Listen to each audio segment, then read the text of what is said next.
it is a particularly wonderful time of year for I'd say this show as a fandom as a whole. Like this has been a week of great fandom moments.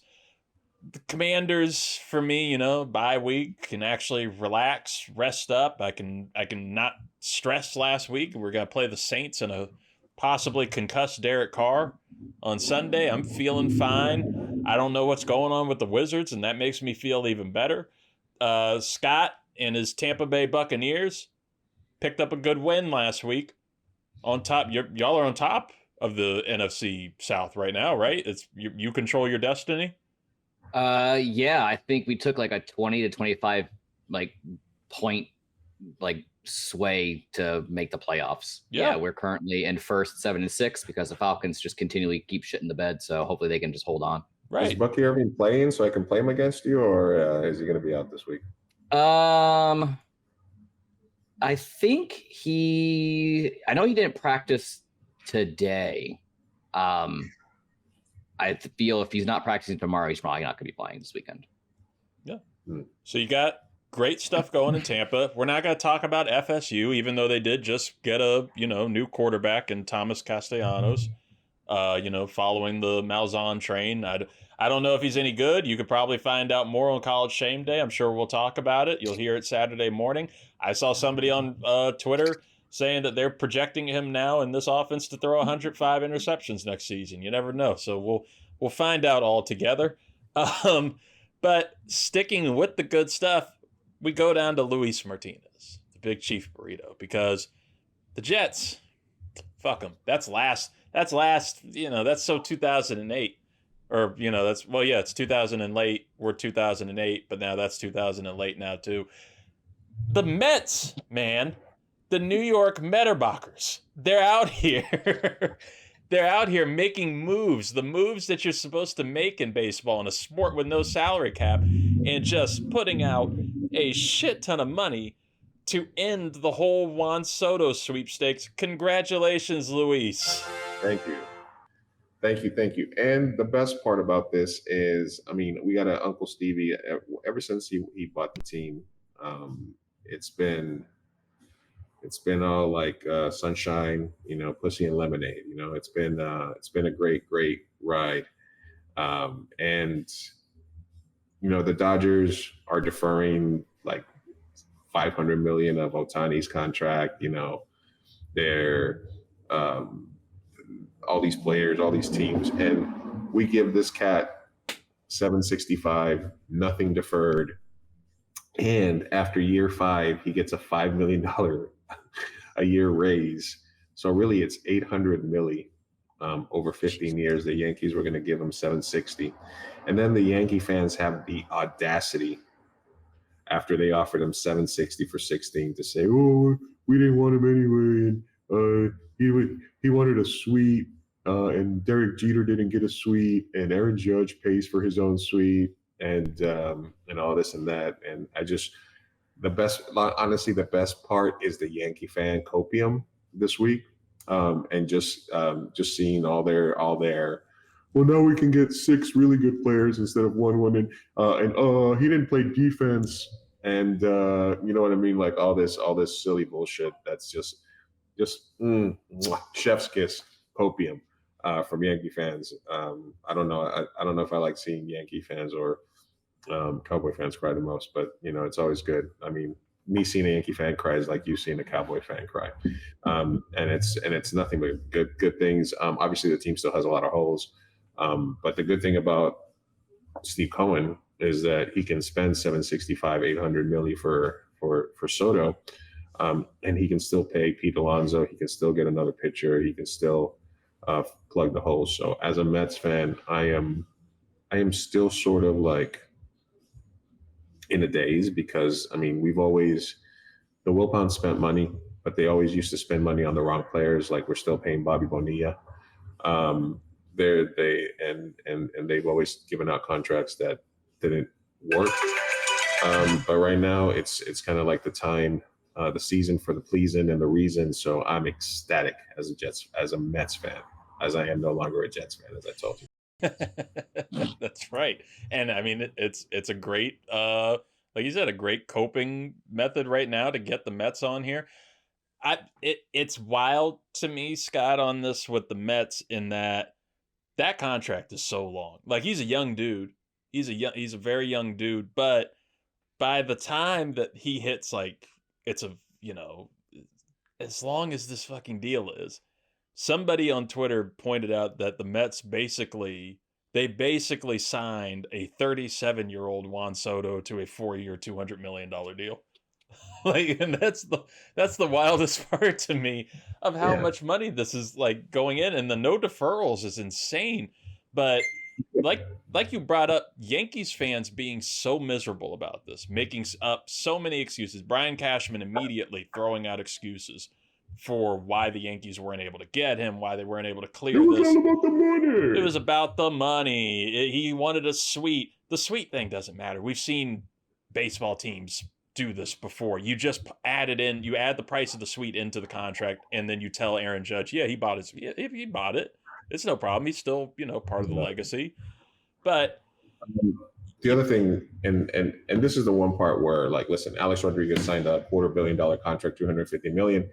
Nobody surpassed that contract for 20 years. Right. But he was also the last time a free agent was coming on the market at 26 years old. This guy came up with you guys, Reid.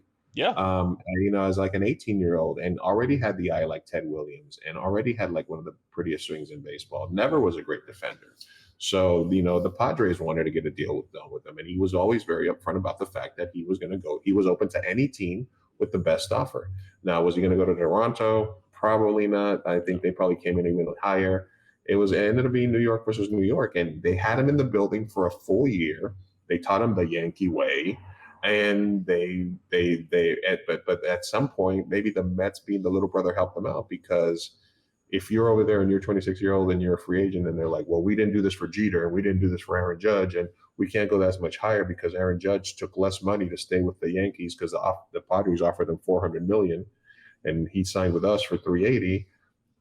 That's not going to fly for a 26-year-old today. And Uncle Stevie. So yeah, it's absolutely, it was about the fucking money, but you are in a position to strike as a 26-year-old free agency. And like you said, a sport without a fucking salary cap, with a billionaire owner, and honestly, 16 years of, he can play in right field for another 5-7 years, move over to first base, when Pete retires, or be one of the best DHs of all time. Go into Canton with a blue and orange 22 on his back. So I'm here for it. Yeah. And what I'm here for, honestly, are the Yankees fans who are just hilariously furious about this, about losing their, like you said, 1 year. He was there for one season. It's not like, it's Jeter or anything, or if it was even the case of Aaron Judge, up and leaving. He was there for one season. He was a rental. Like, he was a mercenary for a few years. I honestly think of Soto more as a Padre at this point than I do as a Yankee. So to see them get this worked up simply because he went to the Mets is hilarious. And we say this, but I don't think the audience, especially the audience that might not be as in tune to baseball, can understand just how furious Yankees fans are with this. We turn it over to Nick Turturro, brother of the great actor John Turturro, and his thoughts on this whole deal. Hey, Juan Soto, I got 2 words for you. Fuck you! That's right. Fuck you and the horse you rode in on, and the cavalry behind you. That's right, motherfucker. Yeah, I'm taking it personal. We gave you our love. We gave you our fucking heart and soul. It wasn't enough. You turned your cap around after the World Series. I saw that fucking move. 700 million, 730. Yeah, it wasn't enough. It wasn't enough. Guaranteed years, it wasn't enough. You don't even choose the Dodgers. You don't even choose the Dodgers. You go off Broadway to the Mets. You don't want to be on Broadway. And you don't want to be Judge's guy. You don't want to be Judge's partner. Oh, that's right, Judge. Now it's your team. That's it. Let's stick it up his fucking ass. That's right. Let's go out. Let's get Burns, Fried, Bregman. Let's fucking Teoscar. I don't give a fuck. Now we're not fucking around. Take those fucking now you're not fucking grungy, around. Whatever those fucking those stupid Mets. Fuck them. Now you're not fucking around. They're not fucking around. He completely Co-parter, sir. Co-parter. I think he got the most mad by just losing his words and not remembering what he was trying to say there at the end. That's why he threw the we're shit. not fucking around. Well, with actors, unless you have it written down for them, Grungy, whatever sometimes those it's fucking fucking, those stupid Mets. Fuck them. Well, it's crazy to think because like these Yankee fans expect to have like a brand discount. Like, oh, but we're offering you 20 million less, but you're going to be a Yankee for that. It was that time. Like, $5 million less, isn't that but great? it was one extra year. Right. It's like it just doesn't make sense. And like these Yankee fans are on their high horse and they always talk about the 27 titles, but the 3/4 of those were, pre desegregation of the MLB. And they haven't been relevant in 15 years. Their last title was in 2009. So it's like, I don't know, maybe they need a little sprinkle of humble on their bacon, egg, and cheeses they got there in New York. Like, I don't know what the fuck they need, but like, there's fan bases that you love to see bitch, and the Yankees are in that top 3 conversation. Oh, yeah, 100%. So I think the last question I have on this for you, our extremely confident Mets fan, Luis Martinez, does this is a huge signing, and I love Soto. Like you said, he came up with the Nats. He came up here in DC, and love him. He had that Ted Williams eye. He literally stalks pitchers. It's insane. It's crazy how good he is at the mound. But is bringing Soto into the Mets going to change things enough? Is it going to get you all a championship? Because the way that Yankees fans are reacting to this right now, there's nothing I think I want more in baseball than for the Mets to now win a World Series with Soto. We were 2 games away from a World Series without him. We put together a pitching staff with like sticks and bubblegum reclamation projects. Now they took Clay Holmes from the Yankees too, their closer, who we're going to convert into a starter. They signed Frankie Montas. Are they going to sign Sean Manaea? Luis Severino went to the Athletics for some reason. So there's still a lot of holes to fill, but the lineup the team is better with Juan Soto in it. So I think that they put themselves in a position where like they were 2 games. They took 2 games from the Dodgers. And not a lot of teams did. The Yankees only took 1 from the Dodgers. They had a gentleman's sweep. So I mean, as the ultra confident Mets fan, I think it puts us in a really good position. And I do feel that the Mets will make the playoffs. And Uncle Stevie's going to spend the money, and we're going to fill out the rotation, get some more pieces, and it's fucking go Mets, LFGM, all day 2025, the year of the Mets. Uncle Stevie coming through. Let's fucking go Mets. Let's fucking go Mets.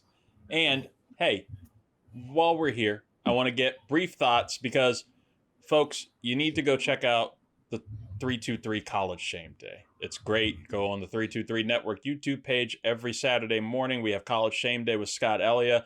I want to get our full thoughts on the other huge news of the week, which is Bill Belichick, Hall of Fame Patriots legend. He is now going to go to the college ranks. He has become the new head coach, or is, I guess, in final negotiations, whatever. He's expected to become the new head coach of North Carolina, replacing Mac Brown. And this is a huge change. Like, I don't know. We talked about it last week, and I think the more that we talked it out, and Scott kind of convinced me on it, like this idea of seeking out power. And that's what Belichick was going to be looking for, is total power in an organization, and what he was used to in New England, which is complete running of a football operations, all of this stuff. He wasn't going to get that in the NFL. No matter what people were going to say, he maybe could try and convince like a super lower rung team, but I don't think he was going to want that. At his age, he's going to go somewhere that's going to be competitive. Right now in college, the way that it is just the Wild West with the NIL, the way that it is just flat out business, and the way he talked to Pat McAfee about this, in that this is going to be basically an NFL minor league team where he is going to bring people in. He's telling you right now, you want to come here. It's like John Calipari at Kentucky. Come here if you want to be a professional. If you want to make it to the pros, I'm going to send you there. Don't you worry about it. He is blatant outright with it, and that's what college is becoming. And there's a lot to talk about with the NIL on that. And GMs, they hired Michael Lombardi as their GM at North Carolina. So much to talk about, and we will get to the full brunt of it on College Shame Day. But I do want you all's brief thoughts right now, your initial reactions to Bill Belichick going to college. What are your thoughts here? Yeah, I mean, we talked about it last week on Shame Day when it was like the speculation was kind of out there in the ether, and then between then and now, it's all but guaranteed. I believe 5-year deal, first 3 of the year are fully guaranteed. I think his money wise is like $10 million a year, so about $50 million contract, which is crazy money. I mean, I think it puts him kind of in the realm of Caleb DeBoer, the recent head coach hiring for Alabama, and then Mike Norvell for Florida State, kind of in the same realm. But yeah, I mean, if you want to make a springboard for kids to go from college to the NFL, who better than the 6-time champion, Super Bowl champion, than Bill Belichick to come in your building? He understands what the NFL wants, what they need for, what they need kids to understand coming up. So I actually really do like this hiring. I believe reports were like that UNC's, they've increased their NIL packaging for football specifically from like a bucket of $4 million to $20 million in an effort to land Belichick, which is exactly what you need to do. If you want Belichick to get the best possible players out there, you need to pay them a little bit more. Like you mentioned, we'll kind of dive deeper into it on Shame Day on Saturday. But I think the biggest knock that everyone's had, and you kind of saw this recently, I forget what show on ESPN it was, but they had Julian Edelman, Tom Brady, and Gronk up there, and they were pretty much asking, could you see Bill Belichick coaching college? And all 3 of them resoundingly said no, and kind of knocking him about, the whole recruiting process and things of that nature. But if anyone is familiar with Bill Belichick and his dating history in the recent years, he has no problem recruiting college kids. So more power to him, man. Oh yeah, he's coming there for the cheerleaders. Yeah, no doubt. He's there for he's there for the cheerleader section. and I've seen more about his dating ambitions than anything about like why he picked North Carolina or any football aspect of it in the last couple of days. It's been insane. So I cannot wait to listen to Shame Day tomorrow and find out why he actually picked Carolina, because I've just been waiting from the primary source. His dad coached in Carolina. It's his dad coached in North Carolina is, I think, what the reason was. Yeah, but listen, it's a lot easier to cheat in college, and the age gap with him and his new girlfriend is problematic, to say the least. Some say problematic, some say illegal, just whatever works. Yeah. There's a lot of stuff that we never really know how to dive into here on the show. Jay-Z, partner of the NFL. A lot of stuff going on Easy. there. Listen, hey. Easy. Look, I'm listening to Charles Barkley. I'm not going. I'm just saying, weird stuff happens. And I think, Zuhair Ali of the Animation Deliberation Podcast, he joins in now. He was saying that we want to get down to what it is that got Belichick there. Luis brought up the great point that his dad coached there. I think that it's all about power, predominantly, and thinking of him as a recruiter is insane. I don't see him going anywhere. I don't see him doing the recruiting process. I still fully believe. I think that this is a ploy to get his son, Steve Belichick, a future head coaching job at North Carolina, maybe make him the heir to the empire there. But Zoo, what was your initial reaction to all of this? Intrigue, just a matter, because we talked a lot about like where in the NFL he could end up, and every spot that made sense, we either said something along the lines of like, the owner would interfere too much, or the culture of the environment and the team is just not something Belichick would want to work in.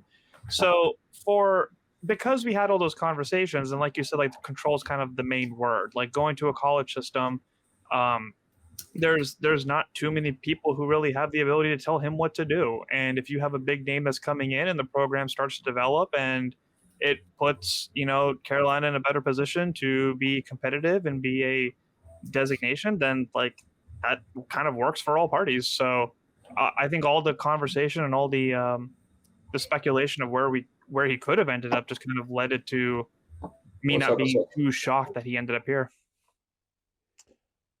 Breaking news: Robert Kraft becomes newest booster for North Carolina.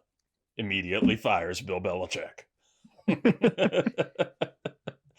Scott, any final thoughts on this before we throw it to Shame Day to break it all down? Nothing extreme, but I will say you brought up a good point with his son Stephen Belichick, who is currently the defensive coordinator for the University of Washington.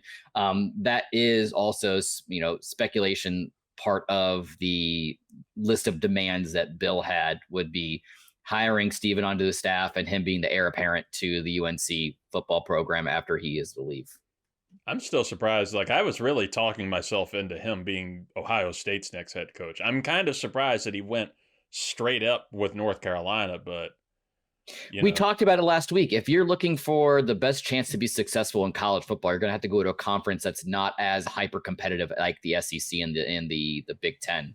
So going to a school like like Dion in the Big 12, and then pretty much insert any ACC team, because now it's just up in the air for success. Miami, you had your unicorn, you squandered it. Now you're going to the Pop-Tart Bowl. Congrats, guys.